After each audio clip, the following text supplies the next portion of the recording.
Okay, I think it's time to flip her around. Now we'll do this gently here. Okay.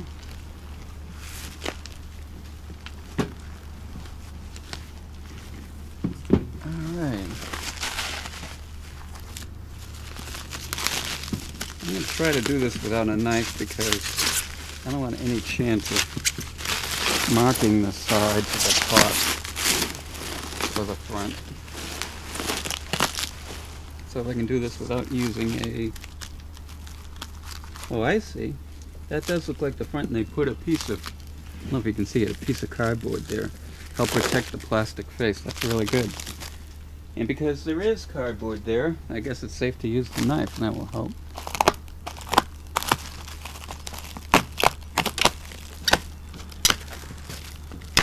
And that should help. There we go. Well, you know, the sides really look pretty nice.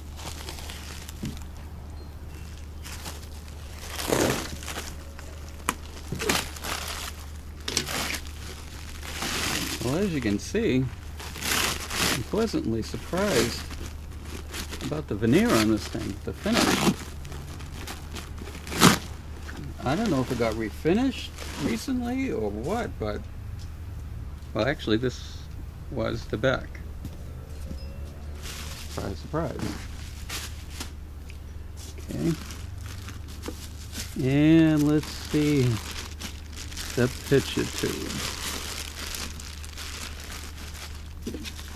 Good, they put styrofoam in between here to help protect everything. Okay. I don't know if you can see this. Here. For you to help see this better, does this look better in the camera like that? Okay. Okay. Now hopefully you can see in there better. Maybe let's go a little bit higher. Is that safe? Yeah, it looks okay. Alright.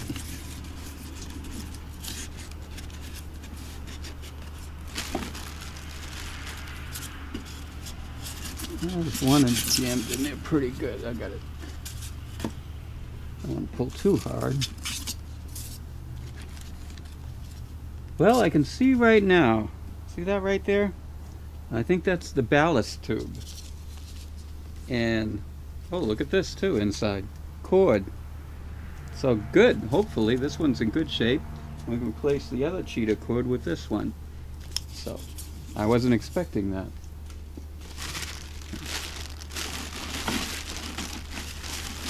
But as I was saying about the ballast tube, it's missing.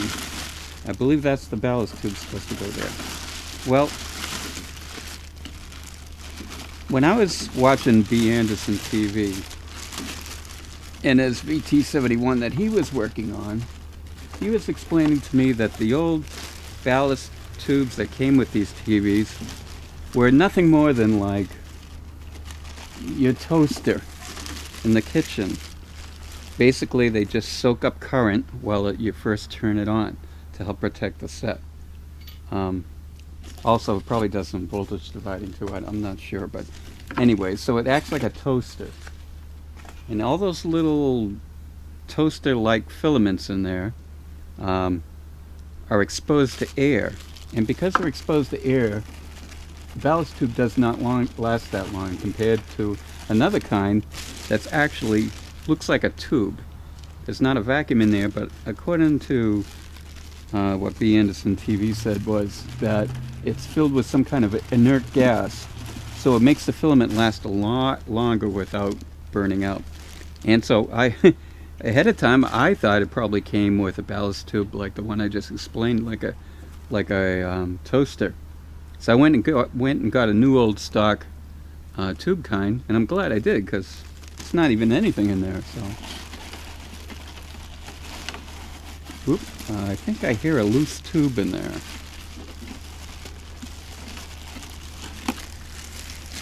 Boy, there's a lot of plastic in there.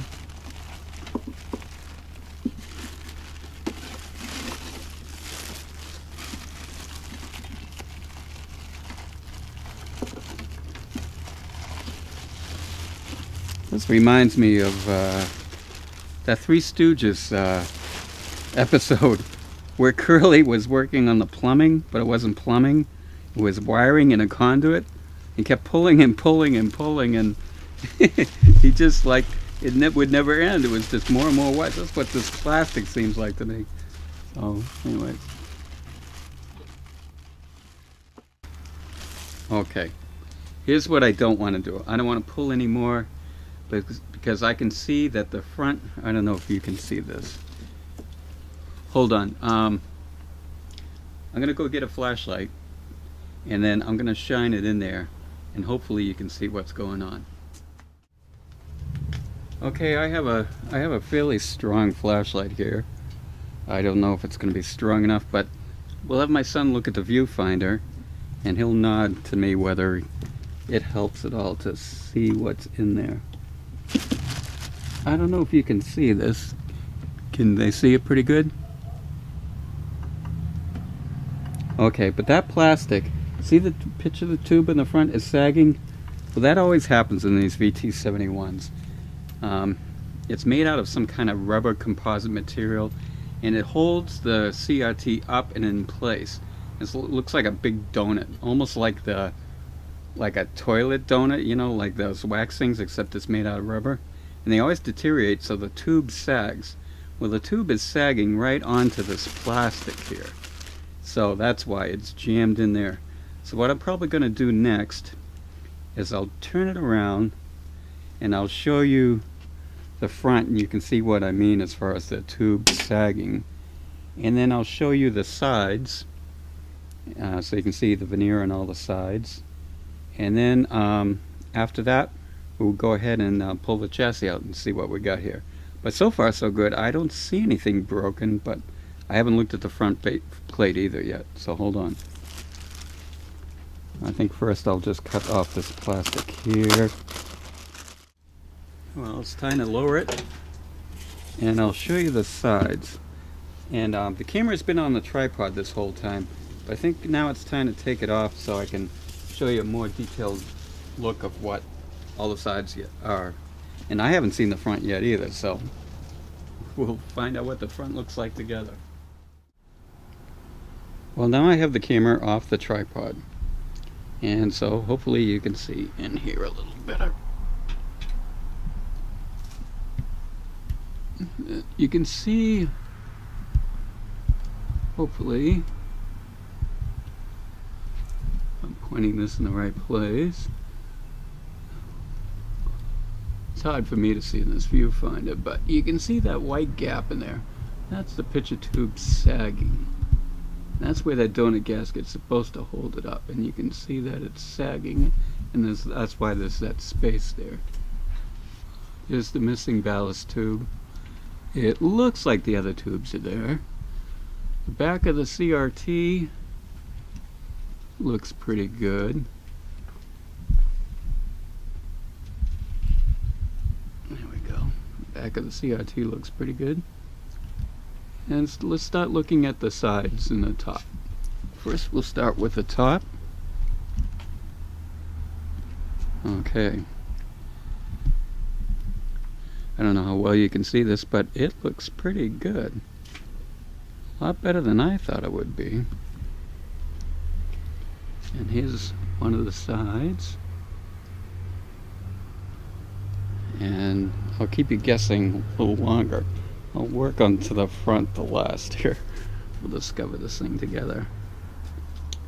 And there's the other side. You can see a little scratching here. I really don't see the veneer loss that he's talking about. Oh yes I do. I see one chunk there. But obviously he didn't put that piece back together with Gorilla Glue. Oh, there's another chunk missing down there. Oh yeah, and here's a big spot. Oh, see right next to it. See that right there? That could be the one. Oh, there's one to the left too. The one to the right or the one to the left might be the one he reattached with Gorilla Glue. And he did a fairly decent job. I don't know. We'll have to look at it later and see what we can do. And now here we go to the front. It looks like the plastic's in pretty good shape. One thing I noticed right away though, the knobs are missing. Also, if you look at the CRT here, look up in the left hand corner. See, it's not centered. There's that gap. Okay, now there should be a donut gasket holding the whole front up. It's the only thing that holds the whole front up. One thing I noticed about the picture tube, which is good, it doesn't have a spot in it. And what happens is sometimes when it loses its vacuum, air will rush in, and it'll actually rush in so violently that the phosphor coating on the front gets pushed aside sometimes, and I don't see that. So hopefully this picture tube made it okay. Do have a Sencor CR70 picture tube tester, and so we'll be unboxing that together, and I have to make sure that was working properly. And after that's all done, we'll actually test this picture tube, which is the 7JP4. So I got to find the knobs. I hope they're there somewhere, because in the eBay ad they said they were there. So hold on, I'll be right back and see if I can find some knobs. But anyways, before I do that, I'll do a slow scan of the front here. I'm pleasantly surprised so far. Well, good news everyone. We found the knobs. There's the three. Two are just plain knobs, and one has an outer and an inner. And these are probably to one of those controls back there. I noticed that these are already plastic, so you don't get shocked with high voltage stuff. But they probably go on one of these, and I'll have to look into it, see what it is. And with my son's help, he was able to find it. Good job. And that other cheetah cord, as you can see here, hopefully, right where my thumb is, gotta find my thumb, there it is. You can see right there it's frayed pretty bad. I would never use that again. And this one, on the other hand, that include extra, really good of them. Looks in perfect shape. Looks like almost new. Both sides. Look at that. There's not even any carbon scoring or anything. I don't think this was even ever used. And it's nice and soft and pliable. It's not brittle at all. So this will be a good cord. And stay tuned everyone. My next video will have to do with pulling this chassis out. And as you can see here, the chassis says it's a TS4J. Very first TVs that were made of this model just said TS4. Then they started using numbers afterwards. The J, it looks like to me, was the most common one. I don't know if it was the last one, but the most common one. They probably got most of the bugs out. So this TV may be like a year or two newer than the first ones. So anyways, we'll do pulling the chassis out in the next video, and I'm pleasantly surprised how well this came 3,000 miles. So we'll know even more tomorrow when we pull the chassis out and take a good hard look.